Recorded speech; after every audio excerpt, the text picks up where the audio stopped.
Kalau di trading atau di capital market, termasuk di lawyering dan segala macam, saya pelajarin hal penting adalah ya put your emotion aside sih. Ya itulah market, kenapa psikologi kita suka dimainkan. Capital market banyak banyak adunya, adu strategi, adu duit gitu ya kan. Ya kita tahu broker-broker adu duit yang ngebid bid bid bid bid bid, dicabut gitu kan. Ya adu sabar juga salah satu yang bisa saya pakai kayak gitu. Saya ngerasa nggak cocok di fundamental karena kalau di Indonesia sorry to say, most of investornya itu masih sangat-sangat dikit. Misalnya fundamentalnya bagus dan segala macam, ternyata diapresiasi sama owner-nya itu sendiri. Berarti lu adalah pihak yang akan sangat happy Hmm, ketika kode broker dibuka lagi dong nanti? betul, malah sangat mengharapkan ya. Oke. Cara taunya ini beneran bid offer yang sebenar-benarnya terlihat benar, atau ini sebenarnya ya ini bisa jadi cuma order bisa ditarik lagi kan bisa aja kayak gitu? Justru ini hal yang menarik ya gitu ya, karena itu awal mula saya pindah ke gimana cara taunya, pertama ya kita harus mengenali saham. Tapi kalau misalnya sahamnya beneran berisi gitu ya kan, misalnya saham-sahamnya Pak Pepe gitu ya kan, wah itu gimana pun bid offer-nya tetap akan ada. Fundamentalnya Pak Pepe, sorry saham-sahamnya Pak Pepe itu kurang bagus tapi dibaguskan. Dibaguskan dalam artian Buat yang bersedih, IPO dapetnya cuma sedikit, ini caranya Bro Hengki ini bisa dipakai sebenarnya.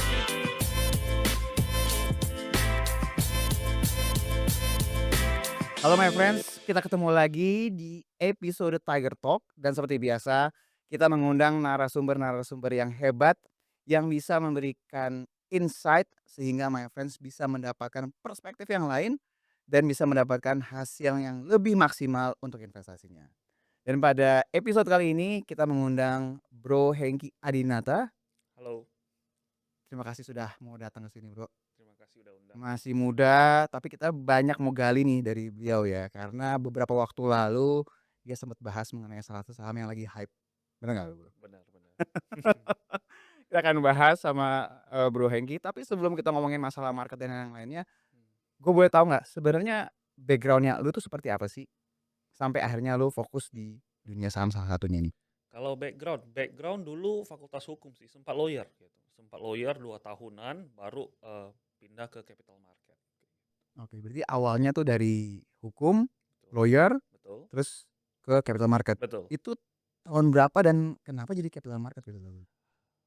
Lulusnya tahun 2019 langsung kerja 2 tahun, Covid hit kan, Covid, nah terus dari sana belajar saham gitu. Baru ketika Covid lagi rame, baru saya mengenal saham karena teman-teman pada stres, "Wah BRI saya minus, wah gimana nih?" Gitu ya kan, baru saya, "Kenapa sih kamu?" Gitu kan, baru saya pelajarin itu.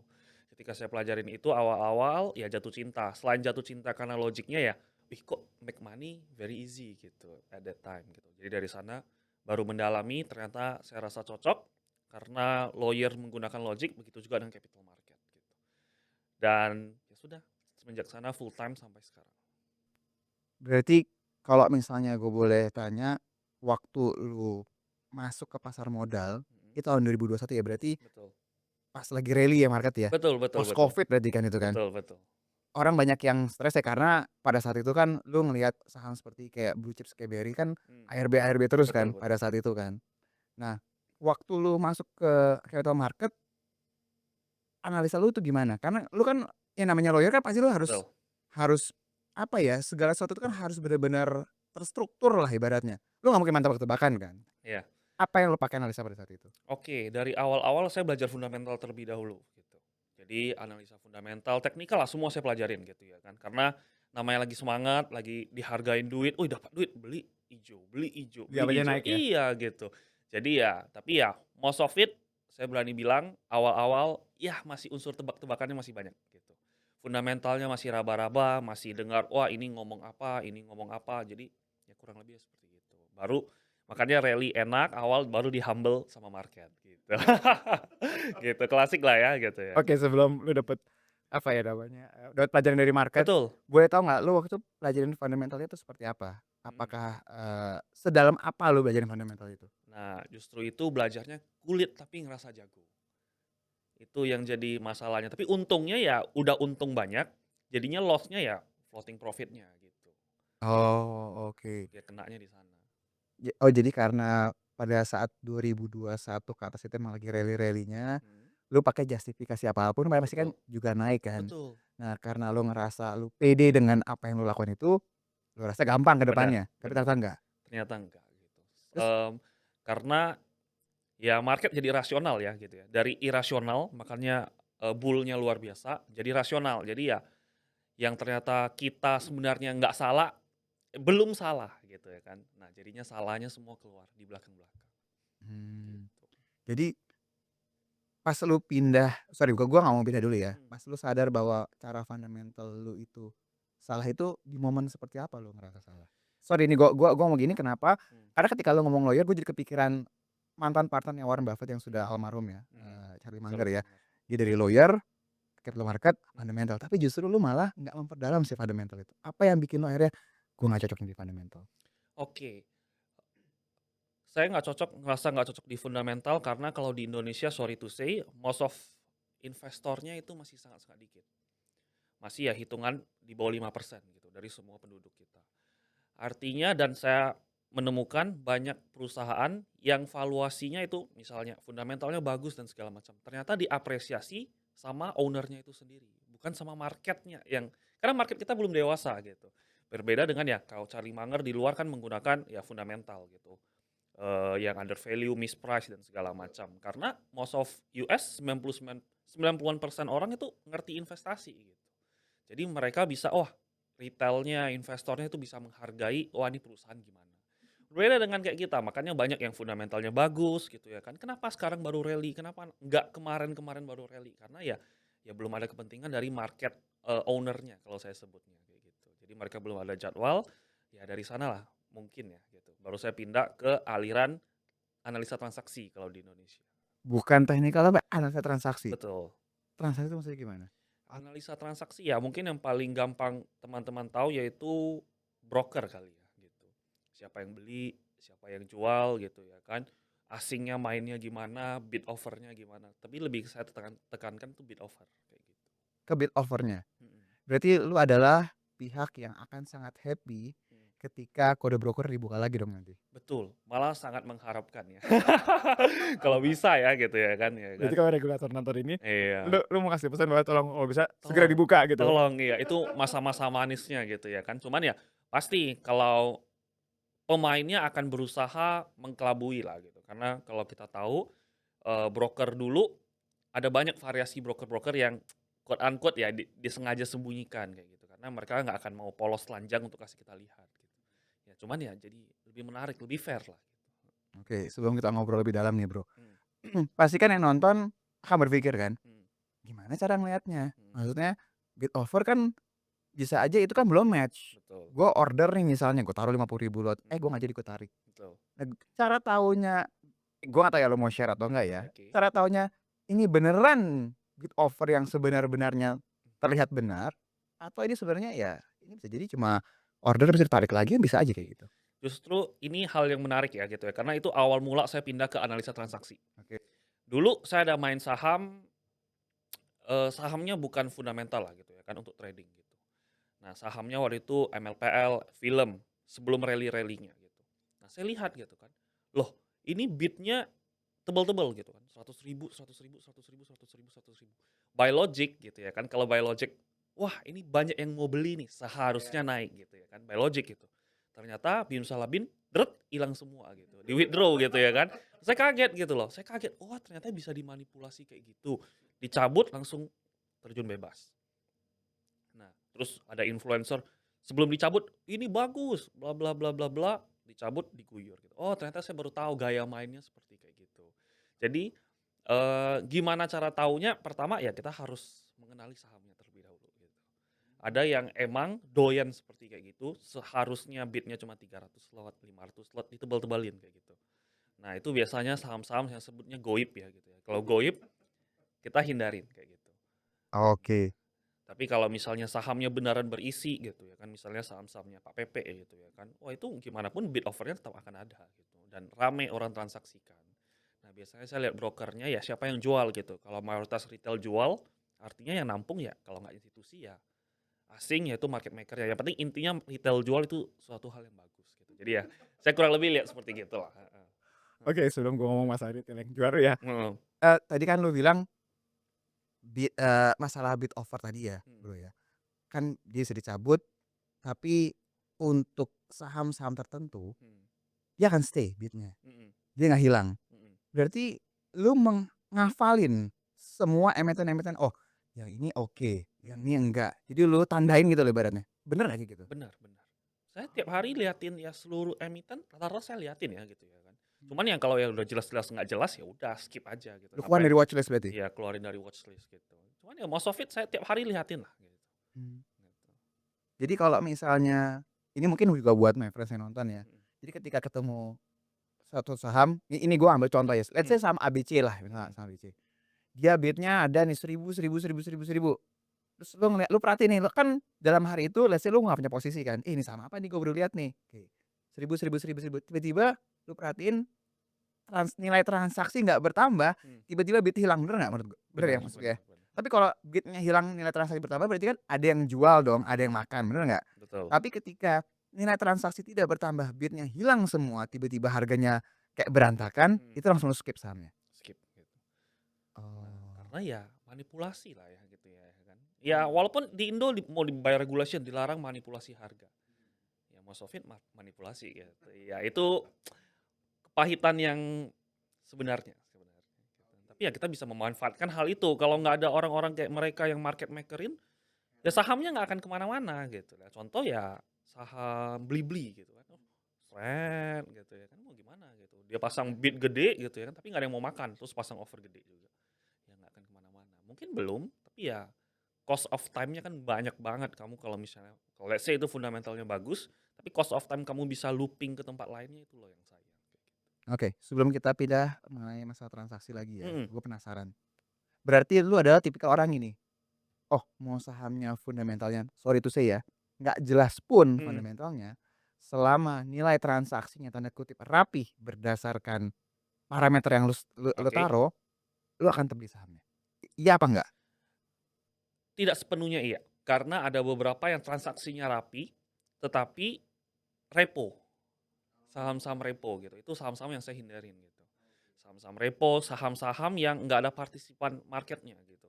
Misalnya transaksi 200 miliar, semua 200 miliar tuh dia gitu.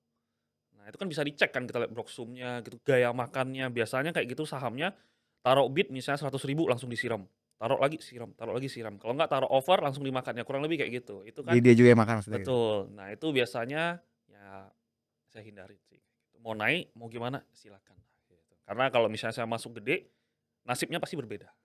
Oh, oke, gua ngerti sekarang. Heeh. Berarti emang nilai transaksi besar, tapi lu juga harus perhatiin bagaimana cara transaksi itu bisa match juga berarti ya? Betul, betul. Apakah cuma beberapa kali transaksi, itu pasti lo akan Mhm, agak aneh ya. mhm, Tapi kalau frekuensinya cukup banyak dan keterlibatan banyak broker terjadi, itu mhm. berarti murni Be normal betul, ya? Itu betul. yang lu cari berarti ya? Betul, partisipan market itu Partisipan penting market-nya. gitu. Oh, oke, oke.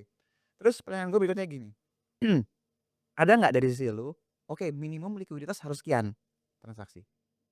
Nggak ada sih gitu. Nggak Ya ada? udah, saya main aja. Yang penting bisa keluar. Kalau let's say ada apa-apa, misalnya saya analisa saya salah gitu, saya bisa buang kiri gitu. Yang penting itu.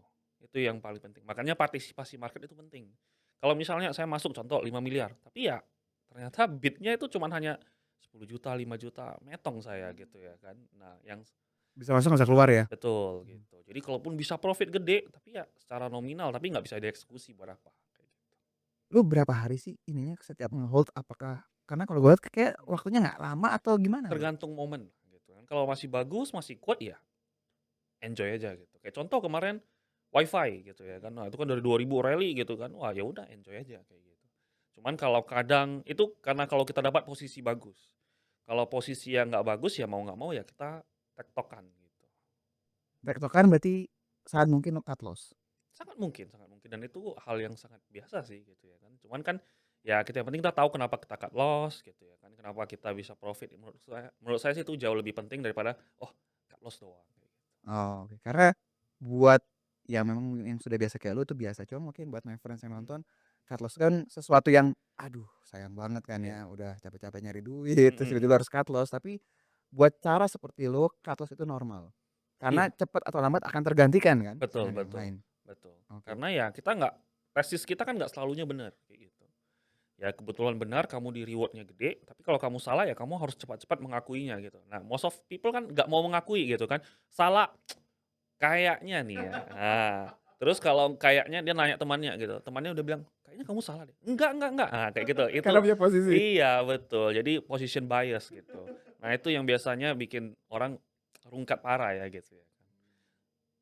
Profit nggak berani hold panjang, tapi kalau loss, wah hold-nya udah kayak investor abadi gitu ya kan. Karena psikologisnya kan Betul, kena pasti kan, betul. yang Makanya tadinya ya kalau di trading atau di capital market, termasuk di lawyering dan segala macam saya pelajarin hal penting adalah ya put your emotion aside sih gitu ya kan. Kita kalau pakai emosi pasti habis gitu. Ya itulah market kenapa psikologi kita suka dimainkan kan kayak gitu. oke, menarik sih ini. Mhm, Jadi kalau misalnya mhm, gua akan balik lagi ketika lu memilih saham. mhm, Tadi kan lu bilang kan, nilai transaksi bisa besar bisa kecil selama lu bisa exit, benar ya? betul. Terus tadi masalah, pergerakan Bitover yang mau lu perhatikan adalah Bitover itu bukan yang sesekali ada terus dia hilang, Mhm, tapi ada atau tidak ada si Bitover itu harus disertai juga dengan partisipan dari market-nya juga. betul. Jadi bukan hanya satu 2 pihak aja, tapi semua terlibat gitu Mhm, ya.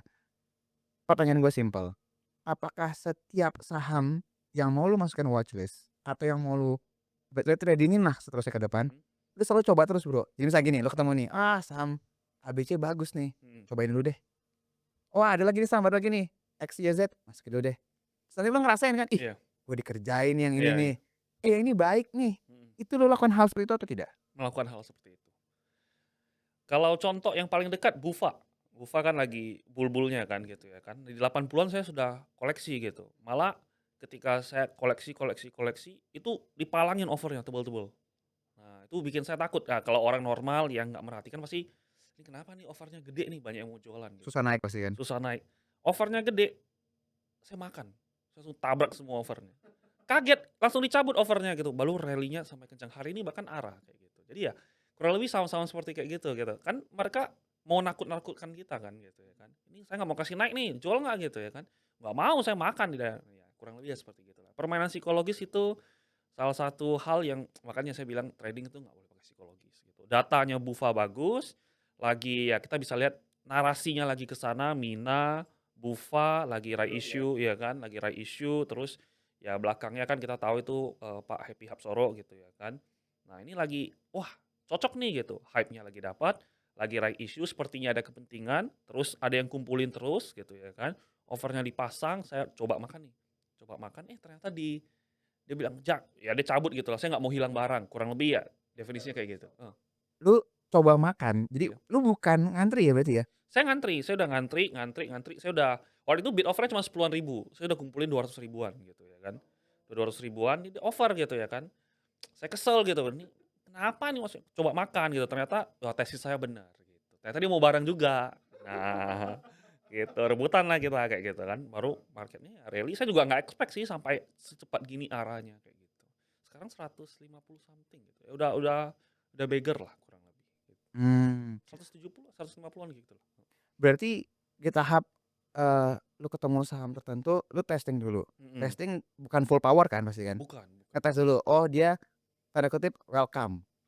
Ya Mhm, tadi kita sempat ngobrol kan, mhm, jadi ibaratnya tuan rumah memperbolehkan lu masuk atau betul, tidak ya betul, kan? betul. Kalau lu ngerasa, "Ih, gue dijamu nih, Iya, diperbolehkan nih iya, masuk," lu akan masuknya lebih banyak lagi? betul, betul, seperti itu. Karena kalau dulu sih saya pasukannya bukan pasukan, sorry, dulu saya aliran all in, makanya Habisin langsung? habisin langsung, makanya ya kalau porto saya di-chart-in ya kayak gini, gini gitu. Cuman ya kalau sekarang karena size-nya berbeda ya, tapi ya saya berusaha masuk sebisa saya gitu ya kan, gitu. Oke. Biasanya lu masuk partialnya tuh berapa? Langsung 10% kah?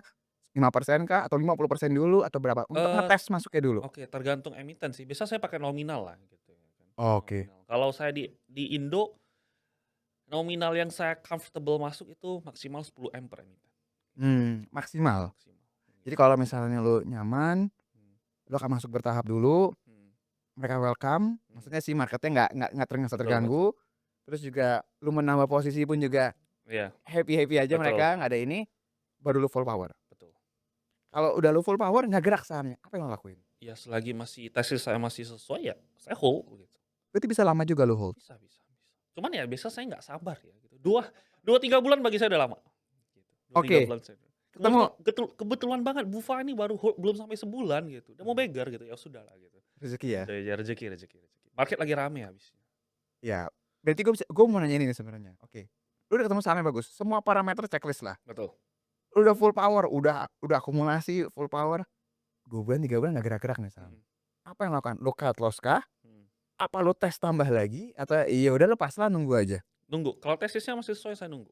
Kalau yang saya ikutin broker-broker tertentu yang saya nganggap, wah ini orang-orang smart money gitu ya kan, smart money-nya kumpulin gitu ya, saya nggak ada alasan untuk saya buang gitu. Nah, jadi saya tungguin ya, mau adu sabar lah gitu kan, capital market banyak banyak adunya, adu strategi, adu duit gitu ya kan, ya kita tahu broker-broker adu duit yang ngebit bit bit bit bit bit dicabut gitu kan. Ya adu sabar juga salah satu yang bisa saya pakai kayak gitu. Ya yang jelas kita harus tahu kenapa kita ada parameternya yang tadi Bro bilang gitu ya kan, kalau parameternya sesuai ya udah lanjutkan aja. Berarti sebenarnya worst case-nya lu bukan saham turun tapi nunggu lebih lama? Betul betul.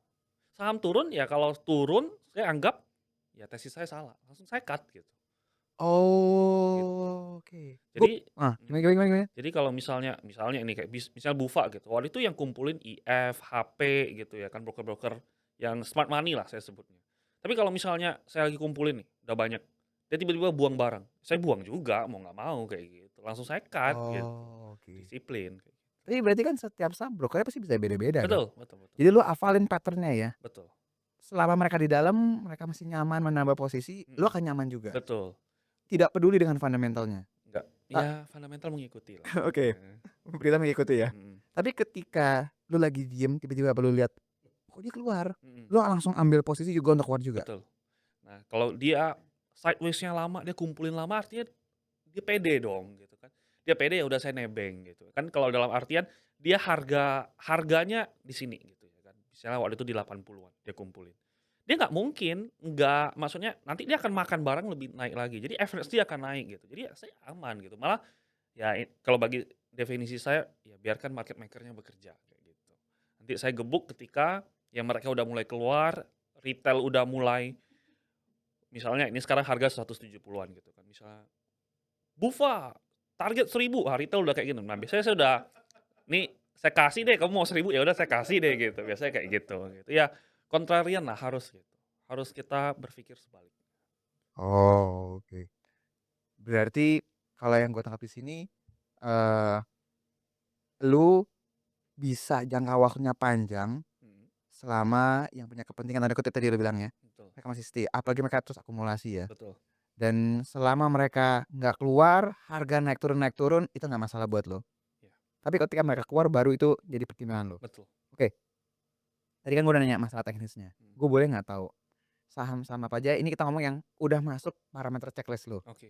Oh ini oke nih, parameter 1, 2, 3 Mhm semuanya oke. mhm Dan menurut lu sejauh ini saham ini masih masih on track lah mhm secara parameter. mhm. Boleh nggak lu share apa aja yang nggak usah semuanya, Oke. yang menurut lu nyaman aja dulu.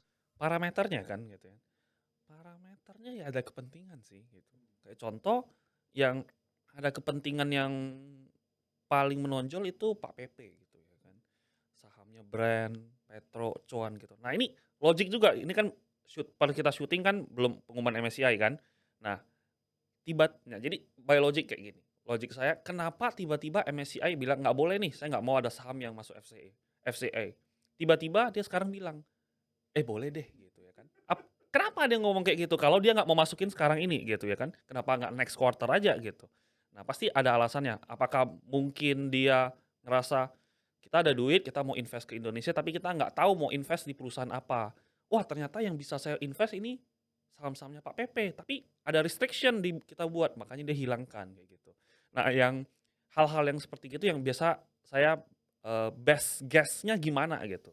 Saya Skenarionya melakukan ya? iya betul, skenario. Jadi kita berusaha berpikir seperti ya selayaknya mereka gitu, sebanyak duit mereka gitu ya kan. Nah, sekarang kita best bet-nya apa gitu, nggak ada janji Pak PP mau masuk MSCI. Tapi kalau misalnya kita beli sekarang kita koleksi, dia tiba-tiba masuk, oh gap up-nya akan luar biasa euforia. Tapi kalau dia nggak masuk, nggak ada yang kecewa karena pada awalnya nggak ada yang bilang dia masuk. Berbeda dengan yang waktu itu 12.000 ARB berjilid-jilid. Wah, oke, Pak PP sahamnya brand masuk FCA, ternyata kena suspend, jadi nggak bisa. Makanya market turning gitu ya kan. Nah, jadi yang bet-bet yang seperti gitu yang biasanya saya lakukan gitu. Oke, berarti lu ngeliat situasi juga ya? Karena Betul. untuk MSCI ini, kita ambil contoh si brand-nya lah ya. Mhm, Dia kan sebenarnya udah dari tahun lalu loh, masalah iya. FTSE, ingat nggak? Iya, Jadi kasihan banget sih itu. masuk FTSE, Heeh, pas lagi mau menuju tanggal efektif, tiba-tiba dia dikeluarin. betul. Bulan Februari, lu nggak dimasukin, Mhm, bertiga lu nggak boleh masuk. betul. Mei, lu bertiga nggak boleh masuk lagi. Iya, Berarti kan sebenarnya kalau gue boleh bilang, ini gue harus akui ya, maksudnya sosok Pak PP ini tanda kutip luar biasa ya. mhm, Karena kalau misalnya memang, ya udah biarin aja di ARB aja udah kan. iya, Tapi berkali-kali dia beli sendiri. Iya, dia tetap jaga likuiditas dijaga. betul. Sahamnya pun juga nggak turun merosot, Iya, enggak. Setelah turun, balik lagi harganya dan sekarang beberapa saham malah justru naik lebih kencang lagi. iya, Jadi kan akhirnya sekarang orang jadi berpikir kayak gini, bener nggak kalau pemikiran gue kayak gini? Kalau lu nggak masuk di review bulan ini, ya udah mungkin lu di November. betul, Kalau November lu nggak masuk, mungkin lu di Februari next betul. year. Iya, dan yang Pak PP itu bisa sekaya itu dia pejuang loh. Bukan kayak kita ya, kayak gagal, galau, sedih, mabok, sini-sini kan bukan gitu kan. Pak PP ya gagal, kita coba lagi, kita fight lagi, kita perbaiki. Nah itu yang membedakan ya mungkin Konglo sama kita gitu ya kan. Kayak gitu. Jadi ya menurut saya, ya hi hi jadi akan melakukan yang terbaiknya dia, kayak gitu. Dan kalau ngomongin fundamental segala macam, funny thing-nya adalah fundamentalnya Pak PP, saham-sahamnya Pak PP itu kurang bagus tapi dibaguskan. Dibaguskan dalam artian, dulu kayak TPIA, sekarang banyak akuisisi loh, Betul. gitu kan. Nah jadi Aktif lagi ya? betul, yang Singapura banyak tuh yang diakuisisi sama dia. Jadinya dia memperbaiki fundamentalnya, seperti gitu. Jadi ya kita bisa lihat, wah jenius lah gitu. Jadi sooner or later itu fundamental akan terjustifikasi ya pada Betul akhirnya. betul betul Valuasi yang fundamental akan terjustifikasi pasti betul kan? betul. Oke, karena lo ngomongin saham Pak PP, aku mau nanya, yang per hari ini Mhm. tadi lo cerita sama gua, lu pegangan market tuh hari ini Heeh, karena lagi ada kerjaan, dia akhirnya kebongkar, kebongkar. betul. Kebongkar dalam arti kata, tadinya ara, tiba-tiba hari ini ARB berarti ya? Enggak ARB, jadi over, Jadi over ya? betul. Transaksi gede. Gede, 3,3 juta lot, 800 miliar. Menurut lu, apakah ini saatnya dia turun terus Mhm. atau ini hanya sementara? Mmm, itu Sorry gue potong, berarti hari ini penutupannya turun berapa? Apa enggak, masih naik? penutupnya tetap ARA tapi di over. Iya, Oh, oke. Berarti lu bisa heeh, beli jadinya kan? bisa beli. Ya oke. Siapa yang mau beli tapi? Ini Takut mancing doang. pada panik dong, pada panik beli sekarang gitu. Kalau apakah sekarang itu sudah selesai sepertinya belum. Cuman harganya doang loh, ini hitungannya udah mahal gitu. Ya kalau tebakan saya belum lihat broker summary siapa yang jual dan segala macam, menurut saya sih besok turun, kayak gitu. Karena kalau dari hitung-hitung dari IPO seharusnya yang buang barang itu bukan Pak PP, melainkan ya market yang dapat gede. Oh, Nah, dari tapi bawah lah ya. betul, tapi nggak ada yang berani nge-bid. Nah itu yang bikin panik, kayak gitu. Karena secara market cap udah naik kenceng banget, ini Mhm. di atasnya Astra dong harusnya kan? Iya iya. Kemarin sebelum ARA di atas setara dengan Astra, sekarang udah lewat. Karena hari ini ARA lagi kan gitu ya kan. Nah tapi retail nggak tahu, retail ngomongnya, "Wah masa sih CDIA nggak bisa 10.000?" Buset nggak gitu juga, kayak gitu. Jadi di sini Mhm. balik lagi tadi seperti ulang ya, put your emotion Iya, away, logiknya harus dipakai ya. betul Lu bukan bermimpi, target boleh tapi harus realistis. betul betul. Mereka biasa nggak napak bumi gitu ya kan, halu gitu kan. Jadi sesuka hati mereka kayak gitu. Nah itu yang gimana ya gitu ya, nggak mungkin dong gitu ya CDIA tiba-tiba listing, baru 3 minggu, tiba-tiba sudah selevel BCA yang dimanapun ada, kayak gitu. Jadi harus realistis juga. Betul betul betul betul. Jadi kalau toh pun nanti ini buat my friends yang nonton ya, ini kita syuting tanggal Mmm, 29 ya? 28? 28 sorry Iya, 28. Jadi ini pasti dalam waktu beberapa hari pasti akan rilis. mmm, Jadi kalau my friends nonton, jadinya kita expect akan ada penurunan, mmm, tapi penurunannya ini ya sebenarnya wajar karena emang market cap-nya udah naik secara betul. signifikan. Tapi ketika kalau gue tanya, ini juga calon-calon mau dimasukin ke MSCI apa nggak sih menurut lu? Seharusnya iya. Tapi I don't think it will be this year. PR-nya banyak, brand belum, Petro belum, cuan belum, Antri dulu lah gantian iya, ya. antri dulu lah kamu sadar diri, junior kan jadi. Brand Junior, duluan iya nih, iya brand iya. udah capek nunggu soalnya Betul kan. betul betul. Iya. Oke. Terus pertanyaan gue mungkin, gue akan nanya, berarti lu suka dengan saham-saham IPO ya? IPO suka banget. Apa yang lu lihat dari saham IPO itu? Karena kan balik lagi, ini sebenarnya kalau gue bilang benang merahnya ada korelasi dengan cara lu ngeliat nilai transaksi kan. Mhm Tapi kan belum terjadi transaksinya. mhm. Cara lu ngeliat jadi gimana? Oke, misalnya gitu ya kan, kayak yang mungkin udah lewat sahamnya Pesat, Blok gitu kan, itu kan oversubscribe luar biasa. Jadi biasanya saya nembak arah gitu besoknya, saya kejar arahnya kayak gitu. Justru di hari pertama lu Betul. ikutannya? Nah, hari pertama, hari kedua, hari ketiga sini gitu ya kan. Ya saya pecinta ketinggian kayak gitu, di market gitu. Jadi saya ngomong kayak gitu, saya dapat barang gitu dari kemarin, bukan bukan hari ini gitu ya kan. Kemarin-kemarin saya dapat gitu, udah dari 1.000 lebih saya udah dapat barang gitu. 1.000-an lebih loh, saya nggak pesan eIPO gitu. Nah, malah orang-orang pesan eIPO, saya nggak peduli persentasenya gitu, saya peduli nominalnya, greget gitu loh. Karena iya itu lebih kecil banget pasti kan. Betul, orang kan, wih 900% gitu kan, ditutup, berapa sih itu gitu ya kan. Nah, yang penting bukan bukan menghina duitnya ya, tapi yang penting kan secara equity-nya gitu, grow-nya berapa, kayak gitu. Itu yang ya saya berusaha kejar, kayak gitu. Nah, jadi kalau misalnya IPO, misalnya kayak, mmm, kita contoh yang udah lewat Pesat, Blok gitu ya kan. Nah, dia kan oversubscribe gitu. Kita kan bisa hitung barangnya gitu. Oh, yang ke retail berapa banyak gitu. Ada yang buang lebih dari segini, parameter ini artinya yang buang bukan retail lagi. Kita harus was-was kayak gitu. Ketika kita dapat barang, ini misalnya bidnya 3 juta gitu kan. Misalnya 3 juta gitu kan. Kita kan standby gitu kan. 3 juta tiba-tiba kurang jadi 2 juta. Ada yang cabut 1 juta atau ada yang buang 1 juta. Nah, ini bukan retail nih yang bisa punya barang 1 juta lot. Ya udah buang aja langsung banting balik gitu. Hajar kiri aja Hajar langsung. kiri aja gitu. Saya nggak peduli gitu, hajar kiri mau naik lagi bukan rezeki saya. Rezeki saya sampai di sini gitu. Oh, oke, berarti ini ya buat my friends ya, buat yang bersedih, IPO dapetnya cuma sedikit, ini caranya Bro Hengki ini bisa dipakai sebenarnya. Tapi nggak untuk semua orang gitu. Banyak orang dapat CDA malah ya aneh ya gitu ya. Banyak yang ngantri, seketika dikasih barang Malah bertanya lagi. malah bertanya gitu, malah ngoceh gitu loh. Ini maunya apa gitu loh. Itu menurut saya aduh, ya sudahlah ya gitu ya. Ya itu realita yang terjadi. Tapi ya saya biasanya kayak gitu. Oke, berarti let's say misalnya lu nggak ikutan IPO, lu lihat ikut di hari pertama nggak dapet, Mmm, hari kedua lu ikut lagi karena lu lihat secara angka nilai transaksi, let's say misalnya lu dapat duit, contoh ya mhm, 500 miliar lah, oke. ini saham IPO. Hari pertama nilai transaksi cuma 1 M, udah pasti dong belum ada yang buang sama sekali, Betul bener nggak? betul. Hari kedua lu ikutan lagi, Mhm, nembak bid lagi. Di hari kedua itu lu lihat nih nilai transaksi yang terjadi, oh cuma 5 miliar, berarti belum ada yang buang juga berarti kan? betul Bener ya? betul, Hari ketiga lu dapet, heeh, pas lu cek nilai transaksi cuma 20 miliar. betul. Gue bisa bilang dong, belum juga ada yang buang kan? Iya, Besoknya tiba-tiba kebongkar arahnya. Lu baru naik 2%, lu buang apa enggak? buang. Jangankan naik 2%, kalau dia nggak arah pun langsung saya buang Oke, gitu. Karena ya indikatornya itu langsung ya? betul, langsung kaki aja gitu, nggak peduli lagi gitu. Mau gimana lagi gitu ya kan. Ya saya berharapnya ya arah 1000 kali, tapi kan nggak bisa gitu kan. Nah, biasanya saya juga lihat bidnya gitu. Kan kita hitung bidnya gitu. Misalnya bidnya 10 juta, besoknya kan naik. Kalau nggak FCA kan naik 25%. Seharusnya seharusnya 7,5 juta dong biar market optimis gitu kan. Besoknya 25% lagi, kita hitung lagi gitu. Tapi tiba-tiba 10 juta, besoknya sisa 2 juta, artinya market udah nggak mau partisipasi gitu. Market udah nganggap, "Wah ini nggak oke." Iya. Nah, dianggap nggak oke ya, ya sudah, kita udah siap banget, jadi saya udah siap kayak gini tiap hari gitu. Nah, jadi kalau misalnya ya bad things yang nggak sesuai sekian langsung tek, udah gitu, nggak usah mikir lagi gitu.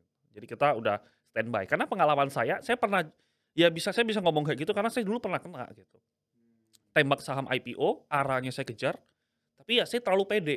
Ini berbagai alasan gitu ya kan, berbagai justifikasi, ketika hit, dek, saya salah, saya nggak langsung buang. Saya panik, saya diem. Cuma sepersekian detik, langsung ARB, selesai gitu ya. Besoknya ARB lagi, wah gimana. Tapi ya itu adalah biaya belajar saya yang paling mahal.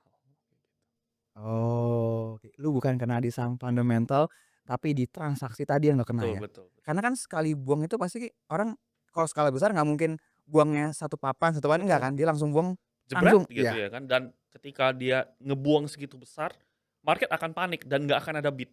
Nah gitu, mau nggak mau kamu harus siram lebih gede. Maksudnya ya langsung hancurin sekaligus gitu kalau kamu mau keluar, tapi sayangnya waduh saya panik gitu. Iya, kayak gitu. Wah, ini menarik banget. Jadi buat my friends nih ya, yang mungkin kemarin-kemarin bersedih nggak dapet sama IPO, ini strategi yang bisa dipakai sebenarnya. Cuma baik lagi, gue setuju sih sama lo. Nggak semua orang itu siap dengan volatilitas yang sangat tinggi tadi ya. Betul. Dan kalau gue lihat juga ini nggak cocok sama orang yang sambil kerja sebenarnya kan. Betul, jangan, Ini betul. ini bener-bener lo harus perhatiin layar, nggak boleh ke toilet kali ya Bro ya, maksudnya lo Iya. harus bener-bener stay sampai marketnya tutup, bener nggak sih? Ya teman saya ada yang pergi cuci muka, sahamnya langsung ARB. Itu cuci muka termahal dalam hidup dia gitu. Jangan gitu, itu jangan, menurut saya jangan gitu. Kalau kamu nggak bisa standby jangan. Tapi gue boleh nggak nanya sama lo advice-nya, buat yang nonton, Mmm, dia nggak bisa ngatain market setiap saat. mhm. Ada nggak saran dari lu, Swing. seorang Hengki swing, Iya. gimana caranya? Cari saham-saham yang quote unquote sepertinya ada kepentingan. Contoh, yang kalau sekarang ya semua orang tahu ya Pak PP gitu ya kan, tapi ya sebelum yang paling dekat sebelum Pak PP kan udah dari tahun-tahun lalu gitu ya kan.